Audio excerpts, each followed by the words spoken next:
ये बात जब की है जब मुझे एक प्रोजेक्ट मिला था और मुझे उसके डिजाइन देने थे। उसके लिए मैंने काफी सारी इन्फॉर्मेशन निकाली और ऐसे ही मुझे एक अननोन श्रापित ब्रिज के बारे में पता चला। और क्योंकि मुझे ऐसी सब स्टोरीज में काफी इंटरेस्ट है तो इसीलिए मैंने सोचा कि क्यों ना यहाँ पर विजिट किया जाए। और मैंने सारी इन्फॉर्मेशन निकाली और मुझे पता चला कि वहाँ उस ब्रिज पर एक लड़की ने सुसाइड करी थी क्योंकि उसके साथ धोखा हुआ था और उसने रात के करीब 3 बजे उस ब्रिज पर आकर खुद को गोली मार दी थी। और तभी वहाँ कुछ लोग आए थे जो पता चला कि चोर थे और वो लोगों ने उस लड़की की बॉडी से ज्वेलरी निकालने की कोशिश करी। उसी टाइम वो लड़की थोड़ा बहुत जिंदा थी और उसने उस आदमी का हाथ जोर से पकड़ लिया। तो तभी वो आदमी ने चाकू निकाला और उस लड़की के हाथ काटने की कोशिश करी और उसने उस लड़की का गला भी काट दिया था। तभी वो जिंदा ना रही। जब से लेकर अब तक वह लड़की की आत्मा वहाँ भटकती है और बहुत तेज आवाज में चिल्लाती है। उसकी आवाज इतनी तेज होती है कि आंखों से कानों से खून आने लग जाए। जब तक वो समझ पाते हैं तो वो एकदम अचानक से सामने आती है उस इंसान की तरफ भागते हुए और फिर गायब हो जाती है। कहा जाता है कि अगर कोई इंसान उसकी आवाज सुनने के बाद वहाँ बेहोश हो जाता है तो वो कभी नहीं उठ पाता।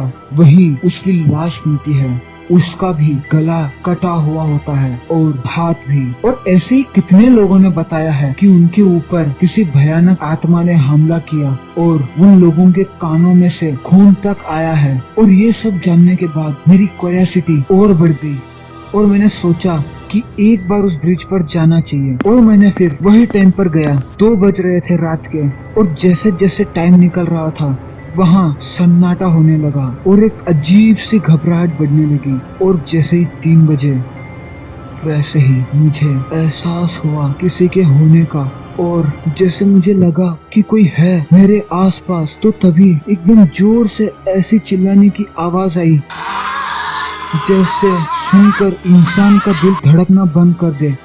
और जैसे वो आवाज आई वैसे मैंने अपने कान बंद कर लिए, लेकिन मुझे एहसास हुआ कि मेरे कानों से खून निकलने लगा है। मैं डर गया और कुछ पलों के लिए मुझे ऐसा लगा कि अब मैं यहाँ से जिंदा नहीं जा सकूंगा। मैं वहाँ से भागने की कोशिश करने लगा कि तभी मेरे सामने एक लड़की आई जिसका गला कटा हुआ था और उसके गले से खून आ रहा था। एक हाथ भी कटा हुआ था, उसमें से भी खून आ रहा था। और मैं उसे देखकर एकदम डर से कांपने लगा और उसे बोलने लगा कि मुझे माफ कर दो, मैंने तुम्हारा कुछ नहीं बिगाड़ा। और वैसे वो लड़की की भयानक आत्मा जोर से हंसी तो वो भागकर आ रही थी मेरे पास। तो मैं डर गया और मैंने अपनी आंखें बंद कर ली और इतने में एकदम मुझे सन्नाटा का एहसास हुआ। और जैसे मैंने अपनी आंखें खोली तो मुझे वहाँ कोई लड़की की आत्मा नहीं दिखी और मैं जैसे तैसे वहाँ से भागकर आया। और जब मैं डॉक्टर के पास गया तो तभी मालूम पड़ा कि मेरे कानों से इतना खून बहा है कि मैं अभी एक कान से सुन नहीं सकता। इस हादसे के बाद से अब मैंने सोच लिया कि मैं कभी ऐसे चीजों में नहीं पड़ूंगा। और उस हादसे के बाद से मैंने उस जगह से आना जाना खत्म कर दिया और अब से मैं ऐसी कोई चीज में नहीं पड़ता जिसमें ऐसे किसी आत्मा, भूत प्रेत, जिन या और किसी का जिक्र हो। तो चलो तो यारों, आज के लिए इतना ही। अगर आपको वीडियो पसंद आया तो प्लीज प्लीज प्लीज इस वीडियो को लाइक मार दो यार। कमेंट करो आपको ये वीडियो कैसी लगी, प्लीज शेयर करो और अपने दोस्तों के साथ व्हाट्सएप या फिर अपने फेसबुक ग्रुप में सब्सक्राइब करो चैनल को। ऐसे मजे वीडियोस और देखने के लिए मिलता हूँ मैं आपको अगले वीडियो में। तब तक के लिए बाय मेरे दोस्तों।